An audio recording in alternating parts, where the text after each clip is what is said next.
ভাবি আমার কাপড়গুলো একটু ধুয়ে দাও তো।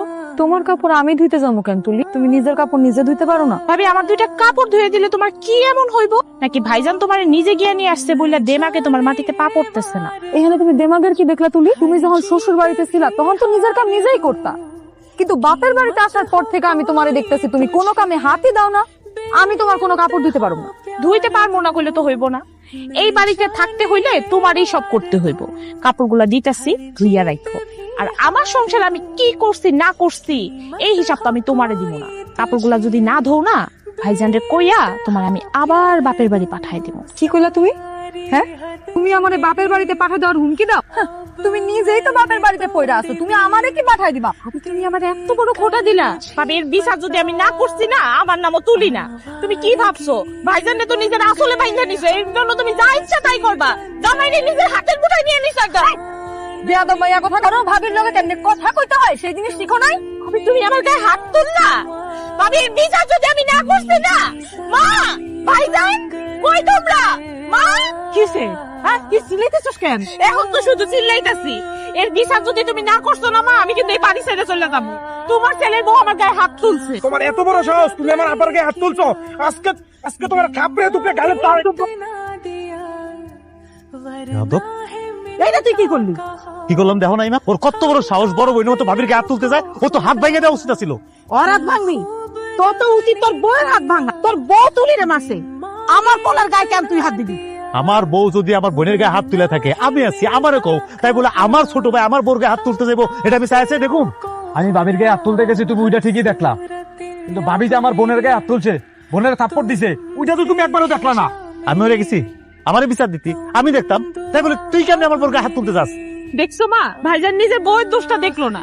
ভাইজান ভাবিরে আমি কি এমন কইছিলাম? কয়টা কাপড় ধুয়ে দিতে কইছিলাম, মুখের উপর না কইরা দিল, আমার গায়ে হাত তুললো। তুমি এইটা দেখলা না? সজল ভাবিরে মারতে গেছে, এইটা তুমি ঠিকই দেখলা। কই ভাবির বিচার তো তুমি করলে না। আজকে থেকে কারো বিচার করানো লাগবো না, আজকে থেকে আমি বিচার করব।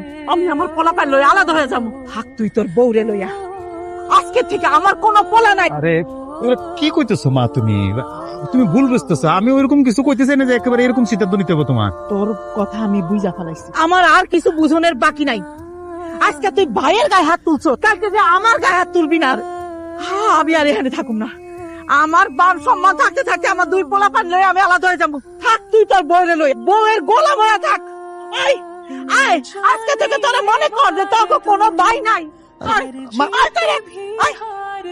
মা খাওয়ানোর টেবিলে আসলো না খাইতে, আমি কই কি চলো মার রুমে যাই, মা মানুষ, হাতে পায়ে ধরে মাপ চামু, মাপ করে দেবো, চলো লো।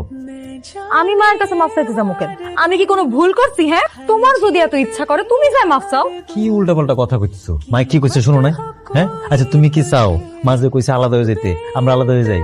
একই বাড়িতে দুই পাতিল রান্না হইব, মাপটা কার কাছে যাইতে কইছি? মার কাছেই তো। চলো না মার কাছে মাপ চাই, চলো। কার কাছে মাফ চাইতে কইতেছো সেটা তো বড় বিষয় না। বিষয়টা হইতেছে আমি যেহেতু কোনো ভুল করি নাই, সেহেতু আমি মাফ চাইতে পারুম না। এখন তোমার মা ভাই বোন যদি আলাদা হয়ে যাইতে চায় তাহলে আলাদা হয়ে যাক। আচ্ছা তোমার কি মাথা ঠিক আছে? তোমার কারণে আমাকে মানে সংসারটা আলাদা হয়ে যাবো, ভেঙে যাবো, তুমি সেটা চাও? আমার কারণে কেন আলাদা হইব? নিজের ইচ্ছায় সবকিছু আলাদা করে দিল। কেউ তারে জোর করছিল? আমি গিয়া কইছি তারে যে সবকিছু আলাদা করে দেন। এখন তোমার যদি মনে হয় মাফ চাইলে সবকিছু সমাধান হয়ে যাবো, তাহলে তুমি যায় মাফ চাও। মা ও মা, আর কত রাগ করে থাকবো মা? এটা কোনো কথা নাকি? তুমি যদি এই সংসারটা আলাদা করে দাও, মানে মানুষে শুনলে বা কি করবো মা? তারা ঠান্ডা করো মা, একটু রাগটা কমাও মা। মানা আমার যে সিদ্ধান্ত আমি নিছি ওই সিদ্ধান্তই আমি থাকবো। আগে তো তোকে মাফ করছি, কি হয়েছে তাতে? 2 দিন পরে যা তাই। শোন, তোকে যে আমি আলাদা করে দিছি না, এটা পরিবারের লাগা ভালো। এখন তুই তোর বউরে নিয়ে আলাদা খাবি। আমি তোমার এই পোলামায় দুটো ফালাইতে পারি না। ফালাই দিতে পারি? অগুলাই যাই তো আমি সিদ্ধান্ত নিতে বাধ্য হয়েছি। মা, আমার বউটা নয় অবুঝ মা, বুঝে না। তুমি তো বুঝের মানুষ মা। আচ্ছা ওরা ভুল করে বোনটা গায়ে হাত তুলে ফেলাইছে, আমি কইতেছি মা, আমি ওরা তোমার হাত ধরে মাপ চাইতেছি, আমি কইতেছি, আমি তোমার জবান দিতেছি, এরকম আর এই বাড়িতে হইব না কিছু, আমি হইতে দিব না মা। একটা বারের মতো সুযোগ দাও মা। তুই আমার আর বুঝাইতে আসিস না, তোর বুঝ আমি আর মানতে রাজি না। তুই আর আমার চোখের সামনে যা, তোর কোনো কথা আমার ভাল লাগতেছে না। যা তুই তোর বউর কাছে যা, যা এনতে। আর একটা বারো ভাবমু না, তুই যা তোর বউয়ের কথা শোন, তোর বউয়ের পরামর্শ শোন। আমার কোনো কথা তোর শুনতে হইব না, আর তোর কথাও আমি শুনুম না। যা বউয়ের গোলামি কর, যা কইতেছি আমার চোখের সামনে দিয়া।